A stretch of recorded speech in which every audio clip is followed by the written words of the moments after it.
ഈ സംഭവം ഞാൻ ആദ്യമായിട്ട് കാണുന്നത് 2010-ലോ 2011-ലോ ആണെന്ന് തോന്നുന്നു. ഞാനും മക്കളും കൂടി ആലങ്കോട് നിന്ന് കിമാനൂർ റോഡിലോട്ട് പോകുന്ന സമയത്ത് വഞ്ചൂർ ഭാഗത്തായിട്ട് ഇതിങ്ങനെ ഇരിക്കുന്നത് കണ്ട്. കാണാനെന്ന് വെച്ചാൽ ഒരു ഉന്തുവണ്ടി നിറച്ചതുണ്ട്. അത് റെഡ് കളറാണ് കേട്ടോ. ഇത് വൈറ്റ് കളറാണ് ഇതിനുള്ളിൽ. അത് റെഡ് കളറാണ് അവിടെ ഇരുന്നത്. അത് ഞാനിങ്ങനെ കണ്ടപ്പോൾ ഭയങ്കര ഭംഗി. സംഭവം എന്താണെന്ന് എനിക്ക് അറിഞ്ഞും കൂടെ. അപ്പോൾ എന്തായാലും വണ്ടി നിർത്തി ഞാനും പിള്ളേരും കൂടി ഇറങ്ങിയിട്ട് ഇതെന്താണെന്ന് ചോദിച്ചപ്പം അവൻ പറഞ്ഞു ഡ്രാഗൺ ഫ്രൂട്ട്. ഹിന്ദിക്കാരനാട്ടോ. അപ്പോൾ ഡ്രാഗൺ ഫ്രൂട്ട് അതെന്താണെന്ന് ചോദിച്ചപ്പോൾ അവൻ ഈ ലോകത്തില്ലാത്ത ഗുണങ്ങളെല്ലാം ഈ ഫ്രൂട്ടിനെ കുറിച്ച് പറഞ്ഞു. എന്തോ വരട്ടെന്ന് പറഞ്ഞിട്ട് എൻ്റെ അറിവുള്ള ഭാഷയിൽ ഞാനും ഹിന്ദിയിൽ അങ്ങോട്ടും ഇങ്ങോട്ടും സംസാരിച്ചു. അവൻ എന്തായാലും 1 കിലോ ഡ്രാഗൺ ഫ്രൂട്ട് എന്തായാലും ഞാൻ വാങ്ങി വീട്ടിൽ ചേച്ചിയുടെ അവിടെ തന്നെ കൊണ്ടുവന്ന് അപ്പോഴത്തന്നെ ഇതെന്താണെന്ന് അറിയണമല്ലോ. ഇത് അറിയാനുള്ള ആകാംക്ഷ കൊണ്ട് ഇതിനെ ഒന്ന് കട്ട് ചെയ്തിട്ട് അപ്പോൾ അവിടെ അവൻ കട്ട് ചെയ്ത് വെച്ചിട്ടുണ്ട് കേട്ടോ. സംഭവം ഈ കട്ട് ചെയ്ത് വെച്ചിട്ടുള്ളതെന്ന് വെച്ചാൽ നല്ല റെഡ് കളറിലിരിക്കുന്നു. പക്ഷെ നമ്മൾ കൊണ്ടുവന്ന് കട്ട് ചെയ്തപ്പോഴത്തേക്ക് അത് റെഡ് കളറല്ല, അത് ഒരു ലൈറ്റ് പിങ്ക് കളർ കേട്ടോ. എന്താ വരട്ടെന്ന് പറഞ്ഞിട്ട് അതിനൊന്നെടുത്ത് കഴിച്ചു നോക്കിയിട്ട് അവനെ ഞാൻ അപ്പോൾ എൻ്റെ കയ്യിൽ കിട്ടിയാൽ ഞാൻ വെട്ടിക്കൊല്ലുമെന്നുള്ളൊരവസ്ഥയായിരുന്നു. ഒട്ടും ടേസ്റ്റില്ലാത്തൊരു സംഭവം. അതിനെടുത്ത് അപ്പാടെ കളഞ്ഞു. വെറുതെ ഞാൻ പൈസ പാഴാക്കി കളഞ്ഞുല്ലോ എന്ന് വിചാരിച്ചു. അപ്പോൾ അവൻ ഒരുപാട് ഗുണങ്ങളൊക്കെ പറഞ്ഞു കേട്ടോ.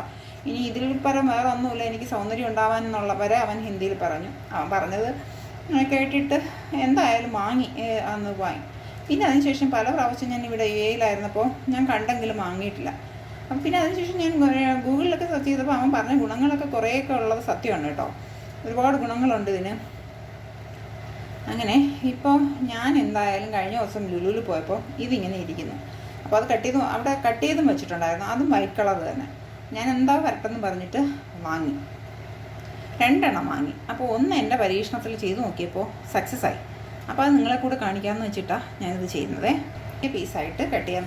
ഇത്ര ഒരു ചെറിയ പീസ് ഇഞ്ചി എടുക്കുന്നുണ്ട് കേട്ടോ. ഇതിനെയും കൂടി നമുക്ക് മിക്സിയിലിട്ട് അടിക്കാം. മിക്സിയിൽ ആദ്യം ഒന്ന് അടിച്ചെടുത്തിട്ട് വരാം. അത് കഴിഞ്ഞതിന് ശേഷം നമുക്ക് വെള്ളം ചേർത്താൽ മതിയേ. അപ്പം ഞാൻ ഇതേപോലെ അടിച്ചുകൊണ്ട് വന്നിട്ടുണ്ട്. ഇതിലേക്ക് ഒരു ചെറുനാരങ്ങ നീര് ഒഴിച്ചു കൊടുക്കുന്നുണ്ട് കേട്ടോ. ഇതിലേക്ക് ഇട്ട് കൊടുക്കാവേ. ഇതിപ്പോൾ ഞാൻ പച്ചമുളക് എടുത്തിട്ടുണ്ട്. ഇത് അടിച്ച് ചേർക്കണ്ട. നിങ്ങൾ ഒന്നിങ്ങനെ എടുത്തിട്ട് ഒരു പ്രാവശ്യം ഒന്ന് പ്രസ് ചെയ്താൽ മതി. അത് അരഞ്ഞങ്ങ് ചേരുമൊന്നും വേണ്ട.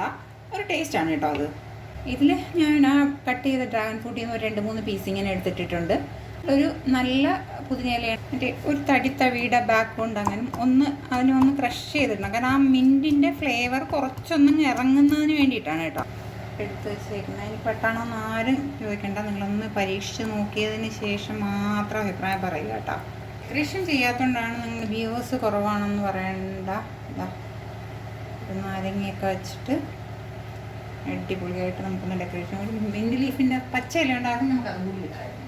അപ്പം ഞാൻ കുറച്ച് കസ്കസ് എടുത്ത് വെച്ചിട്ടുണ്ട് കേട്ടോ. ചിയാ സീഡോ കസ്കസോ ഏതാണെന്ന് വെച്ചാൽ അത് ഒരു ഭംഗി അങ്ങ് പൊട്ടിപ്പോകും. ഉണ്ടാക്കുമ്പോൾ എടുത്ത് മാറ്റാം. സംഭവം എങ്ങനെയുണ്ടെന്ന് നോക്കിയേ. വളരെ ടേസ്റ്റി ആയിട്ടുള്ള നമ്മുടെ ഡ്രാഗൺ ഫ്രൂട്ടിൻ്റെ ജ്യൂസ് റെഡി ആയിട്ടുണ്ട്. മിൽക്ക് ഷേക്കിനേക്കാളും എന്തുകൊണ്ടും ഹെൽത്തിയാണ്, ടേസ്റ്റിയാണ്. എല്ലാവർക്കും ഇഷ്ടമാവും. ഒരു പ്രാവശ്യം ഇതേ രീതിയിലൊന്ന് ട്രൈ ചെയ്തു കേട്ടോ.